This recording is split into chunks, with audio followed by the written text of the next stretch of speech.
Vamos começar esse vídeo fazendo um exercício de memória. Pode ser? Queria que você tentasse se lembrar agora quando foi que você começou a sua caminhada na igreja. Quem foi que te apresentou a fé? Quem é que te levou na igreja pela primeira vez? Consegue se lembrar? Para algumas pessoas pode ser que seja bem simples isso, porque faz pouco tempo, mas para outras pode ser que a gente nem lembre quando foi, né? Mas mais do que se lembrar simplesmente quando foi que te levaram, vamos dar mais um passo.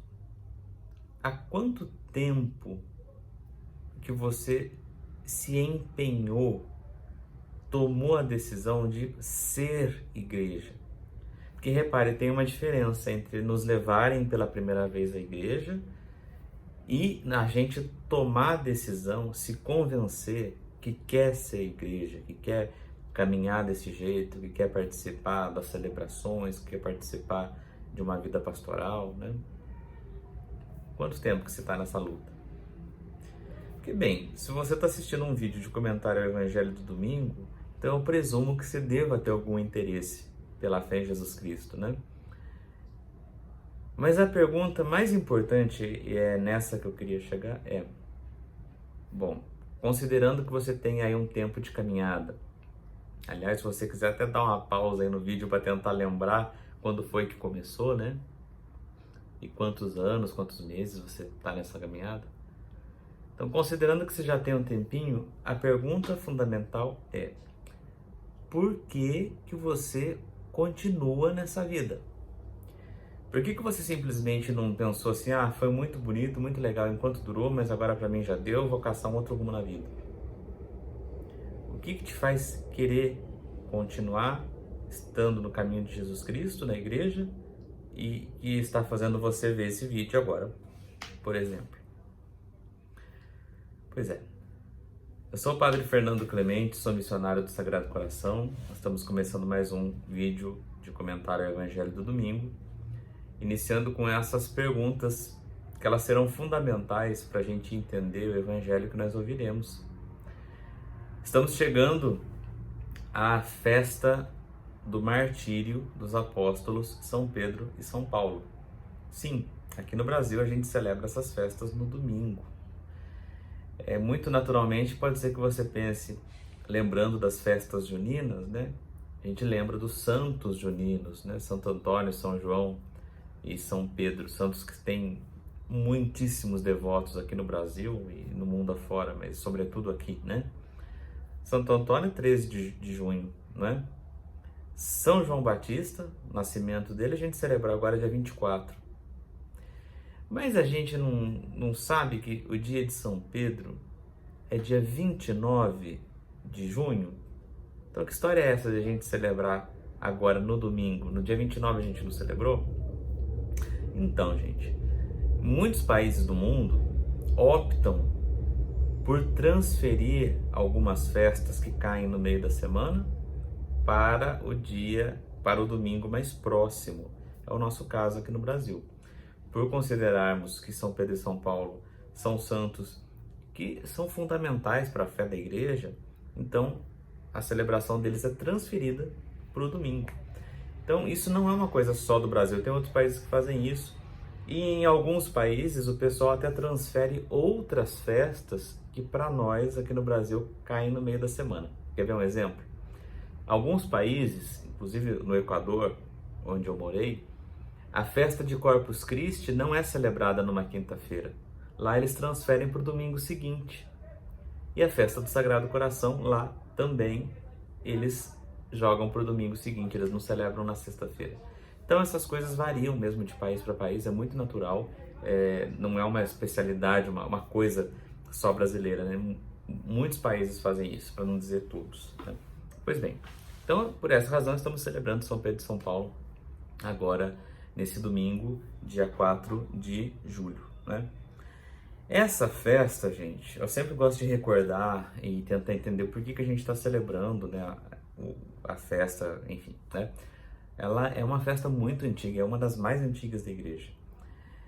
já se tem registros que na cidade de Roma, na Itália, por volta do ano 350 depois de Cristo, quer dizer, né, mais de 1700 anos atrás, já se celebrava nessa data, 29 de junho, o dia em que os apóstolos Pedro e Paulo foram assassinados por causa da sua fé em Jesus Cristo, né? E isso tem uma ligação muito interessante com a cidade de Roma, porque existe uma tradição também lá que diz que a cidade de Roma foi fundada por dois irmãos gêmeos, né? Tal do Rômulo e Rêmulo. Essa é uma história mítica, mas bastante interessante da gente conhecer, né? Os dois gêmeos que foram abandonados e uma loba os amamentou, né? Eles cresceram tomando leite de loba. E era um jeito um pouco dos romanos colocarem uma origem mítica na vida deles, né? Nós somos fortes assim porque somos descendentes de Rômulo e Rêmulo, que foram amamentados com leite de loba. Entretanto, quando o cristianismo começou a crescer, as pessoas começaram a deixar de lado a imagem de Rômulo e Rêmulo e começaram a entender Pedro e Paulo, esses dois apóstolos que foram martirizados justamente na cidade de Roma, como os novos fundadores da cidade de Roma, por assim dizer, da Roma cristã. Seriam eles os novos Rômulo e Rêmulo, né? Os verdadeiros irmãos. O martírio deles é documentado já pelos primeiros cristãos, né? Ainda que não esteja na Bíblia, mas os santos que viveram logo depois dos apóstolos e que escreveram, né? Como São Clemente de Roma, Santo Irineu de Lyon e outros, né? São santos ali dessa primeira época. Eles nos dão notícia de que Pedro foi assassinado em uma colina na cidade de Roma, colina esta que se chama Vaticano. Então, a Basílica de São Pedro, que a gente conhece, onde o Papa mora, né, do lado da Basílica de São Pedro, ali na Casa Santa Marta, é o local exato onde Pedro foi crucificado. Quando lhe deram a sentença e disseram que ele deveria ser crucificado, ele disse que não era digno de morrer da mesma maneira como seu mestre tinha morrido. Desse modo, então, o crucificaram, mas de cabeça para baixo, lá nessa colina onde hoje está, né, a Basílica de São Pedro, a colina do Vaticano. E ali mesmo, os primeiros cristãos o enterraram, porque já tinha um cemitério ali perto, né? O fato dele ter sido executado ali é porque já era um lugar de execuções, e perto do lugar de execuções tinha sempre um cemitério. Então, no cemitério que havia ali na colina vaticana, fizeram o enterro de Pedro, e os cristãos sempre mantiveram a tradição de cuidar desse lugar. De fato, tudo leva a crer, pelas pesquisas arqueológicas que foram feitas aí no tempo do Papa São Paulo VI, né, na década de 60, que os restos de São Pedro Apóstolo estão realmente no subsolo da Basílica, né, bem debaixo daquele altar que o Papa celebra. Quando você for ao Vaticano um dia, eu espero que você vá, né? Se você já foi bem, você já deve saber do que eu estou falando. Mas bem debaixo do altar central da Basílica de São Pedro tem uma caixinha onde estão guardados os ossos de Pedro Apóstolo. São Paulo, por sua vez, foi morto decapitado. Ele tinha cidadania romana, então ele não podia ter uma morte dolorosa, precisava que fosse uma morte rápida. Então ele foi executado. Algumas pessoas dizem que foi onde hoje é a Basílica de São Paulo, fora dos muros, né, fora da cidade. Outros dizem que era uma outra igreja, né, onde ele teria sido decapitado. Independente do lugar onde ele foi executado, os restos mortais dele estão onde hoje é a Basílica de São Paulo, fora dos muros, lá em Roma. E essa data é de uma grande celebração naquela cidade por serem justamente os padroeiros da cidade de Roma, né? Mas para além dessa nota histórica aí, né, que a gente está falando, vamos agora falar da palavra de Deus mesmo. Nós ouviremos nessa festa de São Pedro e São Paulo Um trecho tirado do Evangelho segundo São Mateus, capítulo 16, versículos de Mateus 16, versículos de 13 a 19. Eu vou ler porque é um trecho curtinho e a gente vai comentar. Naquele tempo, Jesus foi à região de Cesareia de Filipe e ali perguntou aos seus discípulos: Quem dizem os homens ser o Filho do Homem? Eles responderam: Alguns dizem que é João Batista, outros que é Elias, outros ainda que é Jeremias ou algum dos profetas. Então Jesus lhes perguntou: E vós, quem dizeis que eu sou? Simão Pedro respondeu: Tu és o Messias, o Filho do Deus vivo. Respondendo, Jesus lhe disse: Feliz és tu, Simão, filho de Jonas, porque não foi um ser humano que te revelou isso, mas o meu Pai que está no céu. Por isso eu te digo que tu és Pedro, e sobre esta pedra construirei a minha igreja, e o poder do inferno nunca poderá vencê-la. Eu te darei as chaves do reino dos céus. Tudo o que tu ligares na terra será ligado nos céus, e tudo o que tu desligares na terra será desligado nos céus. Palavra da salvação. Muito bem, esse trecho frequentemente a gente ouve ele para justificar a autoridade do Papa. Então tem dois conceitos que eu acho que era bom a gente ter claro antes de ir diretamente para o texto. O primeiro conceito é o seguinte: nós somos, o nosso nome completo, da nossa igreja, Igreja Católica Apostólica Romana. Igreja Católica, Católico significa universal, que abrange o mundo inteiro. A sua mensagem pode ser levada ao mundo inteiro, que vai servir no mundo inteiro. Mas ela é também apostólica. Quer dizer, a nossa fé, ela se dá, dito de uma maneira bem simples, numa experiência de comunidade, porque Jesus não quis que somente uma pessoa, puxasse tudo, ou que a fé fosse sempre uma coisa assim, só eu e Deus. Não, ele estabeleceu um grupo de 12, os 12 apóstolos, com quem ele compartilhava a vida, e a vida de fé se dava na convivência desses 12 e também de todos os outros discípulos. Mas não só isso. O fato da igreja ser apostólica significa que nós reconhecemos a autoridade que Jesus transmitiu para os apóstolos. A missão de Jesus a passou para os apóstolos, para que os apóstolos continuassem a fazer o que ele fazia: pregar o reino de Deus, anunciar o reino de Deus, essa proposta de mundo novo, e ser instrumento de cura e também de libertação na vida do mundo, tão carente e tão ferido. Somos igreja católica e apostólica romana, porque temos a nossa sede, em Roma. Quando a gente fala dos apóstolos, muito naturalmente pode ser que você pense: mas os 12 já morreram. Os 12 apóstolos que seguiram Jesus, que conheceram Jesus, já morreram.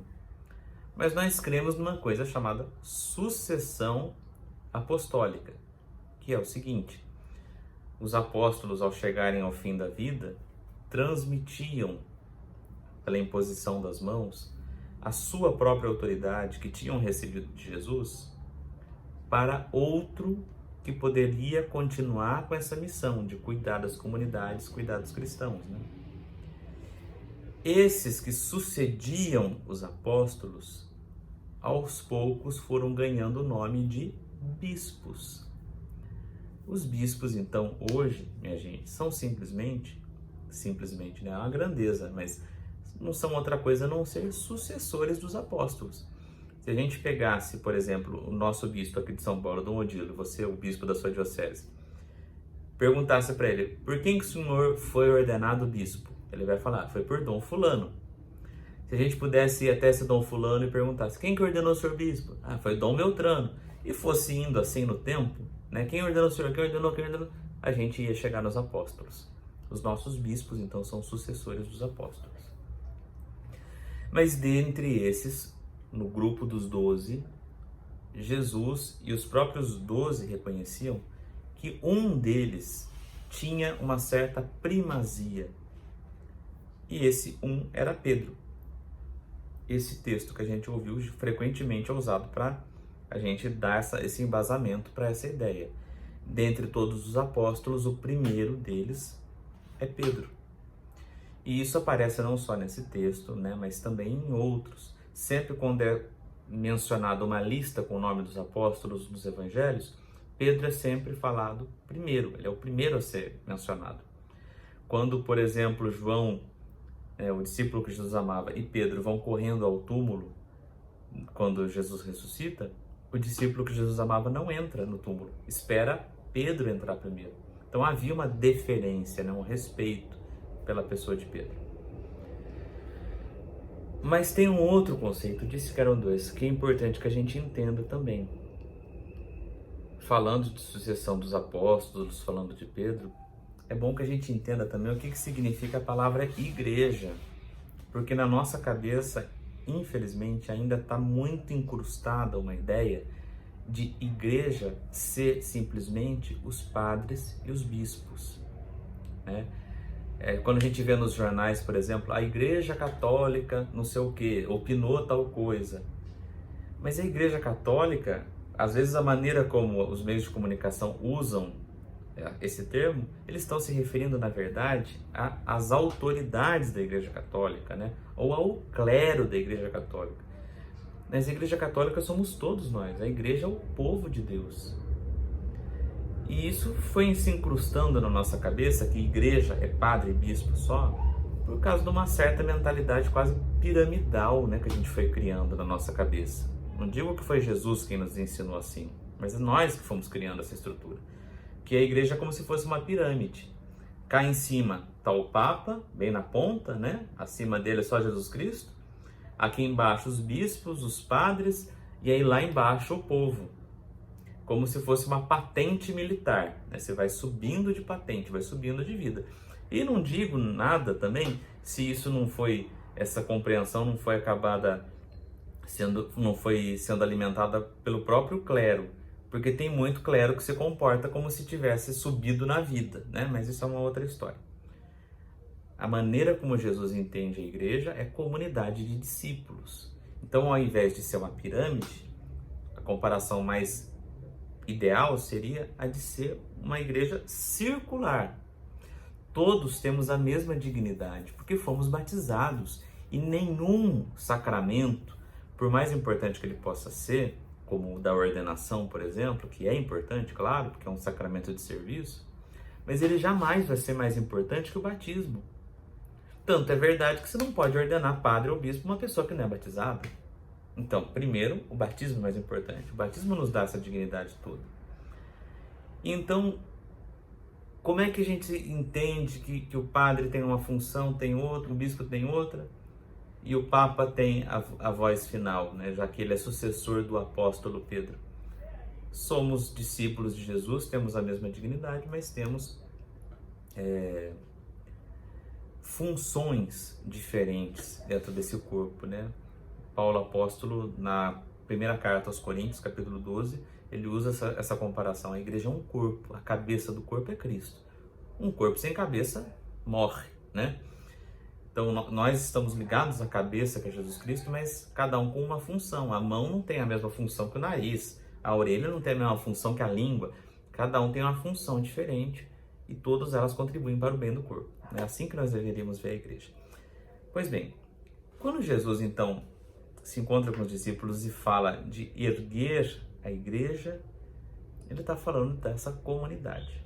Então, posto isso, agora sim, vamos para o texto, né, propriamente dito. Jesus começa falando com seus discípulos e perguntando a eles: quem estão dizendo por aí que é o Filho do Homem? Jesus mesmo se apresentou antes, ao longo do Evangelho, como o Filho do Homem. Então, ele está perguntando, de uma outra maneira, quem estão dizendo por aí que ele é. Então, pode ser que dê uma impressão que Jesus está querendo fazer uma pesquisa de opinião. Mas veja bem, se nós formos olhar o o evangelho para trás, nós vamos ver o que as pessoas falavam sobre Jesus. Você lembra que uns domingos atrás, acho que 3 ou 4 domingos atrás, a família de Jesus tinha ido buscar ele porque achou que ele tinha ficado doido? Então tá aí. O que dizem que Jesus era? Primeiro, doido.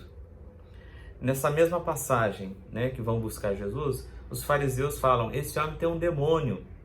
Segundo, possuído. Né? A outra coisa que falavam sobre Jesus. Outra passagem para o Evangelho, né, quando ele fala, um dos fariseus fala, ele expulsa os demônios porque ele mesmo é o príncipe dos demônios. Então chamaram Jesus de Beelzebul. Então as coisas de que vão chamando Jesus. E aí em Lucas aparecem outros apelidos que deram para Jesus. Amigo de publicanos e pecadores.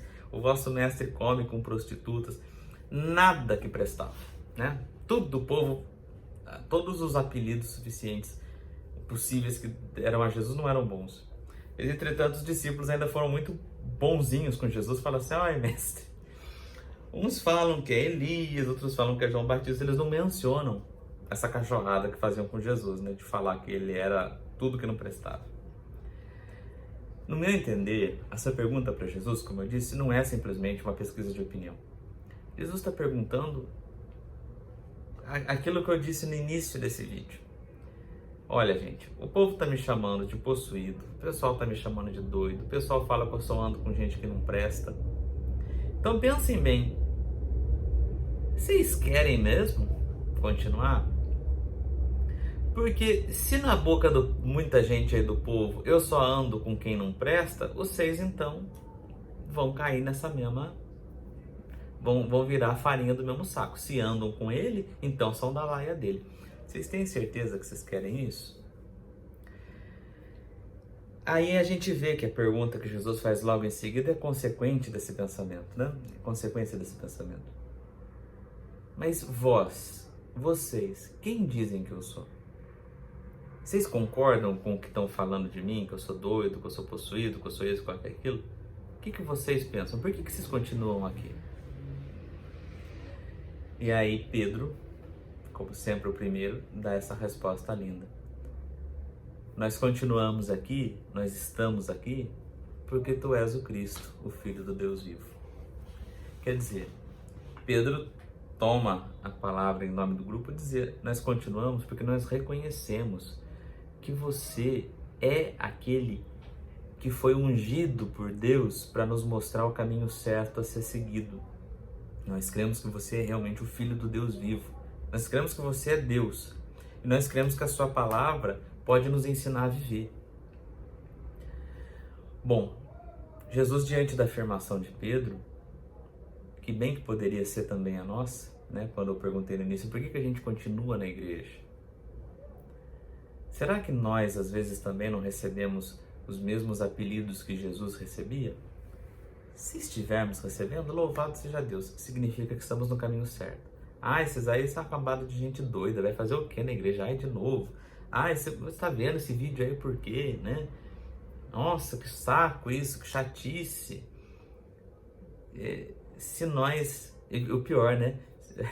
Eu acho que é o pior apelido que a gente leva. Nossa, mas rezando é desse jeito? Imagina se não rezasse. Quer dizer, é só um outro jeito de chamar a gente de diabo, que nem chamaram Jesus de diabo.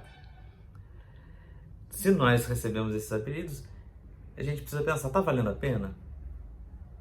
Trabalhar pelo reino ainda vale a pena? Por que a gente continua? Pedro respondeu pelo grupo, continuamos porque acreditamos que as palavras de Jesus são palavras de vida eterna. Elas podem nos ensinar a viver melhor. Jesus, diante dessa afirmação de Pedro, que poderia, volto a dizer, ser a nossa, fala, feliz és tu, Simão, porque não foi a carne que te revelou isso, mas o meu Pai que está nos céus.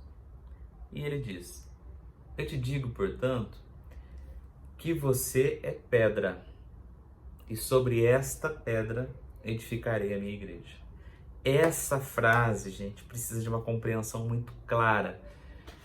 E aí, é preciso ir ao texto no original para a gente entender bem. Porque para falar pedra, em grego é uma língua muito rica. Às vezes para você dizer uma coisa que em português é uma palavra só, Os gregos usam 2 ou 3 para especificar melhor. Igual, por exemplo, amor. A gente usa uma palavra só para dizer amor. Eles usam 3 ou 4 palavras, dependendo da compreensão. Eros, agape, filia, por aí vai, né? Pedra é uma palavra que nós usamos uma só, mas eles usam 2 diferentes. Uma é petra e outra palavra é petros.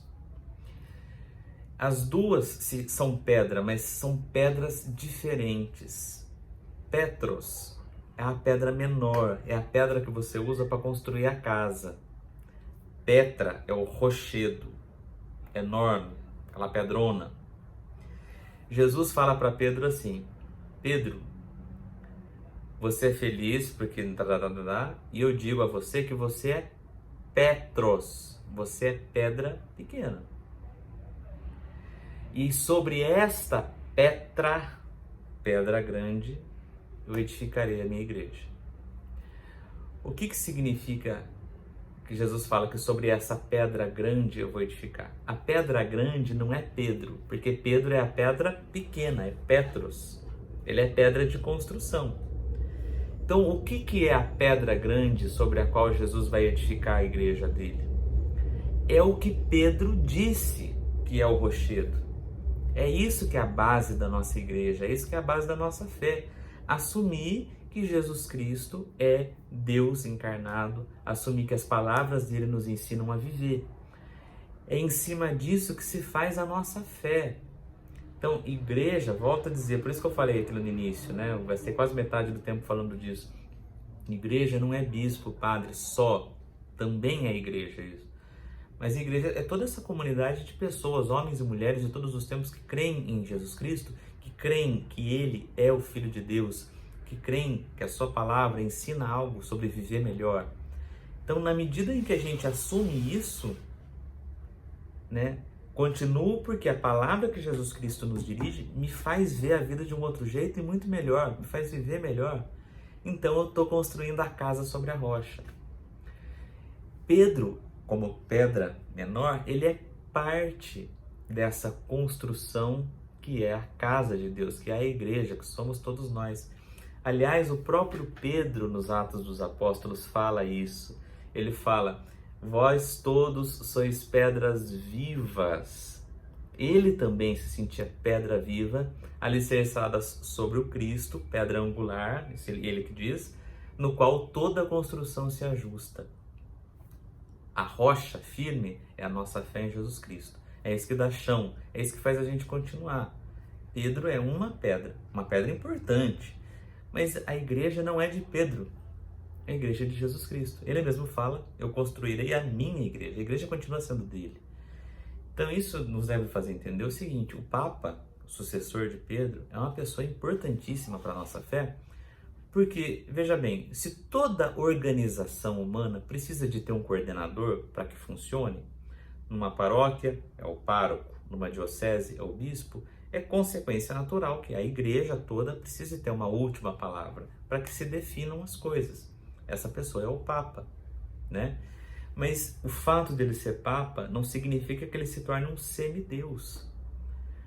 O Papa Francisco, inclusive, ele faz muita questão de deixar claro o que é o ministério dele e o que é a pessoa. Eu lembro que causou um escândalo um tempo atrás, logo no início, né, do ministério dele, que ele falou assim: eu tenho os meus pecados. Nossa, eu ouvi alguns noticiários, o Papa falou que tem pecado, mas é óbvio que tem pecados, gente. Ele é gente, que nem eu, que nem você. Está num ministério extremamente exigente, que, portanto, merece toda a nossa oração, todo o nosso apoio, né? Mas ele não é Deus, né? Então, a igreja continua sendo de Jesus Cristo. Pedro é importante pelas coisas que disse, mas ele é conosco uma pedra sobre a rocha que é Jesus Cristo. Pois bem, além disso, Jesus ainda continua dizendo que dará a Pedro as chaves do reino. Esse gesto de dar a chave de algo para alguém no Antigo Testamento, no mundo antigo, era muito significativo. Porque hoje em dia, gente, se você quer fazer uma cópia de chave, não tem nenhuma chave aqui, Você vai no chaveiro e em 5 minutos você vem com uma chave, a cópia daquela chave. Naquele tempo não tinha essa facilidade, então as chaves eram feitas sob encomenda, tinha que levar no ferreiro. Não eram chaves pequenininhas que nem a gente tem, era uma chave enorme, né? De 30, 40 centímetros até. Se você for em alguma igreja histórica aqui do Brasil, que são igrejas do século XVIII, né? Você já vai ver que a chave é desse tamanho. Então no tempo de Jesus era muito maior. Você entregava a chave só para pessoas de extrema confiança, porque não tinha cópia, a porcaria da chave. Então, o rei, ele entregava a chave para o seu despenseiro, para o seu tesoureiro. O rei entregar a chave do tesouro para alguém é um sinal de extrema confiança. Então, a autoridade de Pedro, mais do que ser entendida pela frase de que ele é pedra e sobre essa pedra edificar a igreja, a gente tem que olhar para esse outro versículo. Jesus entrega a chave, né? Entrega a confiança para ele, dizendo que tudo que ele ligar está ligado, que desligar está desligado. Ele que tem a chave. Mas a chave não é para ele ficar se sentindo, né? Eu tenho a chave do tesouro. Porque o tesouro não é dele. Ele só tem a chave. O tesouro é do mestre. E de que tesouro que eu estou falando? O Papa, ele tem essa missão de ensinar, de confirmar a gente na fé, mas sempre nos levando para Jesus Cristo. O Papa é como a placa na estrada. Se eu saio daqui da minha casa, pego a Castelo Branco para ir para Itapetininga, eu vejo lá, primeira placa, Itapetininga, 150 quilômetros. Eu não vou parar no pé dessa placa e ficar aplaudindo e falar assim, cheguei em Itapetininga. Se eu fizer isso, você pode chamar o SAMU, porque eu tô doido, tem que internar, né? A placa nos aponta para algo maior. O Papa é a placa que nos aponta para algo maior. Nos aponta para Jesus Cristo. E é isso que os papas têm feito, né? Nos despertar a fé em Cristo. Paulo, da mesma maneira, viveu, né? Essa busca incessante de entender que a sua função dentro da igreja não era estar acima dos outros. Porque o próprio Cristo falou, os reis da terra dominam sobre os povos e se fazem chamar pelo povo de benfeitores da nação. Entre vós não deve ser assim. Quem quiser ser o primeiro, seja o último. Quem quiser ser o mais importante, aprenda a servir a todos. E o próprio Jesus também diz na outra parte do Evangelho, falando assim, quem é a pessoa mais importante? O que está sentado à mesa ou quem está servindo à mesa? Os discípulos naturalmente responderam, bom, é óbvio que quem está sentado, quem está servindo é um empregado. E Jesus continua, pois é, só que eu estou no meio de vós como aquele que serve. Ora, se Jesus era servidor e nos ensinou a ser servidor, então todo o ministério ordenado na igreja, padre, bispo e o Papa, tem que viver em função de servir ao povo. A função é essa, não é uma ascensão social. Ah, se tornou padre, agora, nossa, tem que ser as melhores coisas para ele. Não, gente, não pensem assim. Não pensem assim. Se você é padre que está me ouvindo, tira isso da cabeça, pelo amor de Deus. A gente é gente, discípulos de Jesus Cristo. Somos todos pedras dessa grande construção firmada sobre o alicerce que é Cristo. E a nossa função, a nossa posição é simplesmente para ajudar a fazer com que esse corpo de Cristo possa ser mais saudável, servir do jeito que o nosso mestre serviu, né? Pois é, a gente poderia continuar aqui falando barbaridade, né? Mas eu já falei demais. Talvez para essa nossa semana pudesse ser muito interessante a gente revisitar esse texto muitas vezes, né, ao longo da semana, voltar a ler isso e se perguntar, por que eu permaneço na igreja? Por que eu permaneço no meu ministério? Seja de catequista, seja de alguém que simplesmente vai à missa e participa, ou de padre, ou de religioso, de religiosa. Por que a gente continua? Será que a gente está realmente convencido que a palavra de Jesus nos faz pessoas melhores? É por isso que a gente permanece? E nisso também, se percebemos, né? Queira Deus que possamos dar a resposta a Jesus que deu Pedro, né? Fico porque tu és o Messias, tu és o meu mestre, e eu não sei viver de outro jeito, a não ser seguindo a tua palavra.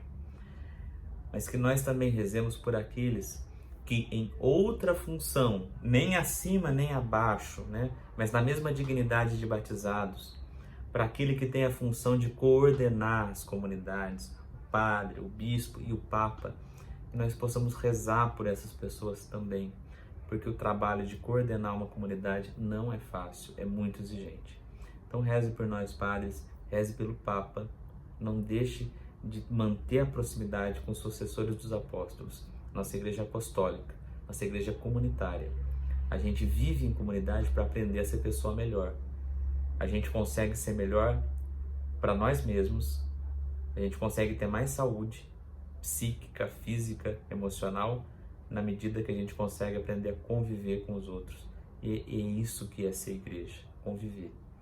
Então rezemos por todos, né, uns pelos outros, para que a gente possa fazer, como disse o Papa Francisco no dia que foi eleito, um caminho de fraternidade, um caminho de grande confiança entre nós. É isso. Antes de terminar, um aviso. Nós vamos suspender um pouquinho esses vídeos de comentário ao Evangelho do domingo, porque o tio aqui também precisa descansar. Então, agora em julho nós vamos ter a assembleia da nossa congregação, e aí depois eu vou tirar uns 15 dias de férias, mas no dia 1º de agosto a gente volta com esses vídeos. Nós vamos aí ficar um hiato, né? Vai ficar um tempinho sem vídeo, tá bom? Mas logo a gente volta de novo, ok? Um beijo, até a próxima!